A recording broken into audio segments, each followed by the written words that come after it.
Hi everyone, this is Mary and welcome to Super Skills for Grownups.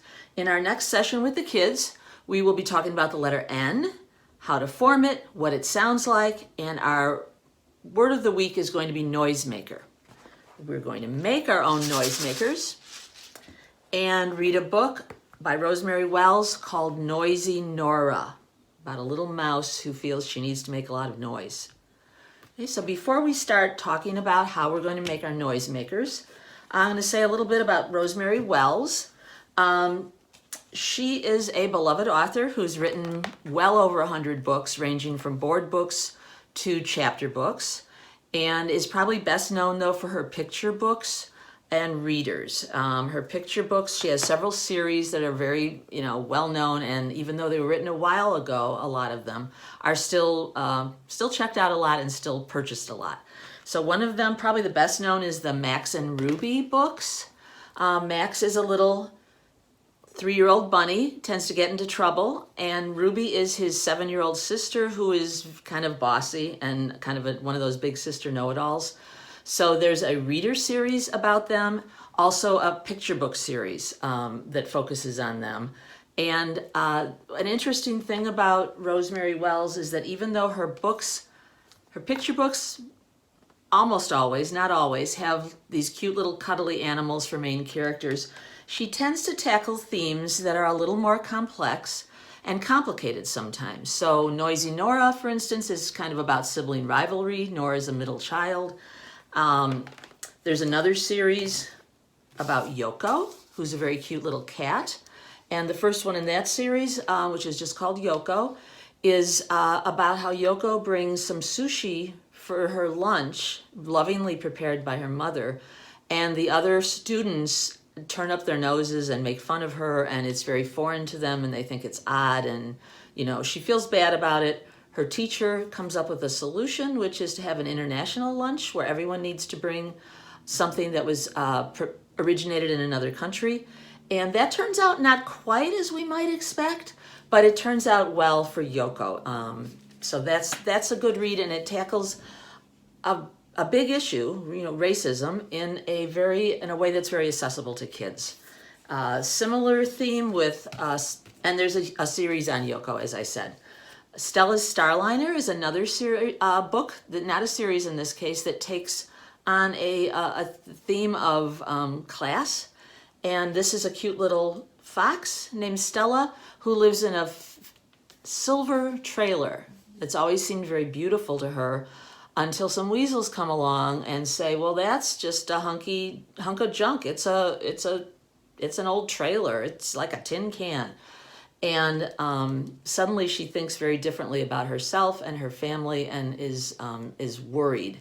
And the way that that's resolved is a good lesson also for kids, I think. So these are sort of socially meaningful books clothed in very cute, cuddly little animals. Last one, there's a Mcduff Series, which is actually not drawn by Rosemary Wells, who usually does her own illustrations. This one's illustrated by Susan Jeffers. The style's much more realistic, and it's set in the 30s, and it's about a little dog that is a pound dog, escapes from the truck from the pound in the 30s. That's what they did with stray dogs, and wanders around a little bit, but then finds what might turn out to be his forever home. So that's a very nice little series too. She's also got a series called Voyage to the Bunny Planet. She's got a series called Edward the Unready, about not feeling quite ready for things. So they're fun books to read, and they're also books that can help children with issues that they might be facing. So I heartily recommend the books of Rosemary Wells. And now we'll move on to our activity for the week. To go with our noisemaker theme, we are going to make some noisemakers. I'll tell you what you need for this, and this is something that you will probably need to do some of the steps for your child for this. So what you'll need is just an empty plastic spice jar. Doesn't matter what size it is. Round is what you're looking for. You can, if you have one that's almost empty, maybe empty it out and wash the label off and use that. Some tape. Either some colored tape if you want to make it more colorful, You could use washi tape. This is red electrical tape. Or you can use clear Scotch tape or packing tape. Okay. Whatever you have around. And I used popcorn for the noisemaker and a funnel to get it into the jar, and your child will help with that. Or you could use rice. I made one of each. You could also use dried beans. I'm a little more hesitant to use that with kids just because they might, I don't want anybody choking on anything. And even with this, you need to keep an eye on the kids. So the last thing you're going to need is some rubber bands. I had a bunch of colored ones, so I kind of divided them into color categories. Or some hair ties. If you have any of those. They don't have to be colored. I had the colored ones, so I thought I'd use them. And if you have colored ones, your child can do some patterning as well. But if you have plain old tan rubber bands, that is fine. And the goal is the main goal of this activity is for your child to get fine motor practice wrapping those spice jars in the rubber bands. So the first thing you'll do is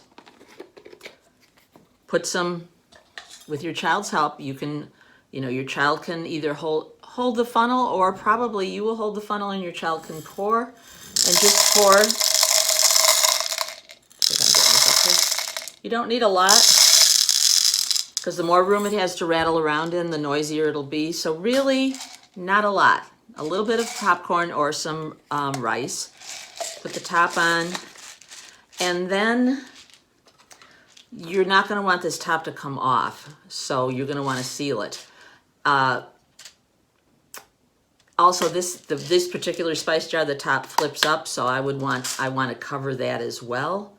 So what I did, and you can probably see it with this completed one, is I wrapped a strip of the electrical tape around the bottom half of the lid and onto the top of the jar. I wrapped another piece around the top half of the lid going up to the edge, and that will seal off that part that opens. See, and I also, on this one, I just did it with one piece of clear packing tape. So you could also use a couple pieces of Scotch tape, masking tape, whatever kind of tape you happen to have.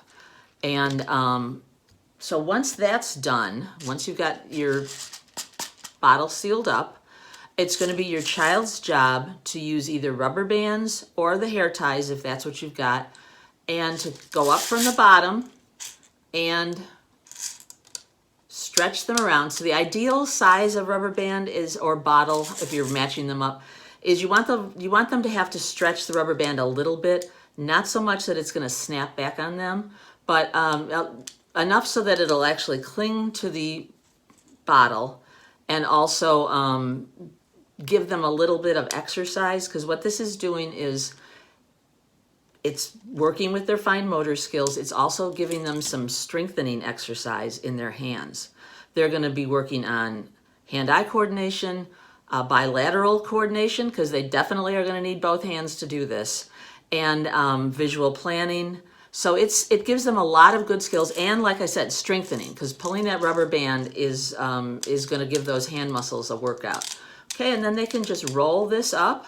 And as I said, if they have different colors, if they're having a little trouble doing this with two-handed, you can have them hold the jar between their knees and use their two hands. That gives them kind of a steady surface to hold it in place.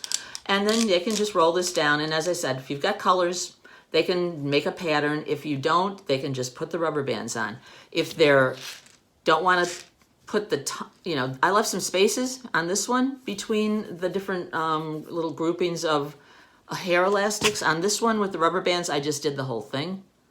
So they can do what they'd like with this. And the exercise is really good for their hands, good for their fine motor skills. And once they've finished and they've got their shaker, so the rice makes a little bit softer of a shake than the popcorn does. And you can have them fill several of these if you want, decorate them differently, and then see what the difference is in the way they sound. Okay, and same thing with beans. If you decide you want to use beans, dried beans, are going to sound different also. The other thing is we're going to do a shaker song with the kids. when you play with them with these shakers, it's good to encourage them to do something that's called crossing the midline, and we haven't talked about that. But what it means is to be able to take the same hand and cross the middle of their body with it to do a task on the other side of their body. So instead of having to hand it off to the other hand, if kids learn to cross their midline with their arms and their legs, so just to be able to kind of move to the other side of their body, it is helpful to them in several ways. It helps them discover which is their dominant hand. Their dominant hand will be the one that they'll do more crossing of the midline with. And it helps train their brain to work with that dominant hand in order to complete a task, rather than having to hand it off and then not really determining which is going to be the hand that they're going to use for writing and for other fine motor skills, cutting. It helps them recognize and acclimate to using that dominant hand.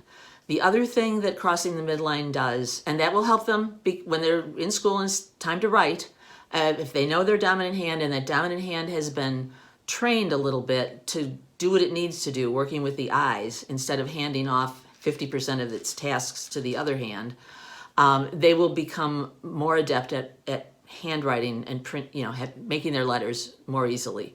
The other thing that it will help them do is become accustomed to looking to the left and to the right, so to tracking things, tracking an object from left to right, and that will help them because we read left to right. So when they're in school and they're learning to read, they will be a little more used to going left to right. So all this is to say, if you're doing some shaker songs or having them shake along with any song that you do, encourage them to cross that midline with the shaker, okay? Whether it's handing it to someone, whether it's, saying, oh, touch your shoulder with the shaker. Now touch your other shoulder with the shaker, or touch your knee with the shaker, or put the shaker down on the ground next to your foot. And whatever you do that can just encourage them while they're doing this, because when they're playing with it, it turns into a little bit more of a gross motor skill, to just cross that midline and get used to training the brain and the hand to work together with the dominant hand. Okay, that is our shaker noisemaker exercise for today, and I hope you enjoy it. Hope you have fun making your shaker with your children and reading and learning about the letter N. Okay, I will see you next time. Thanks for everything. Bye-bye.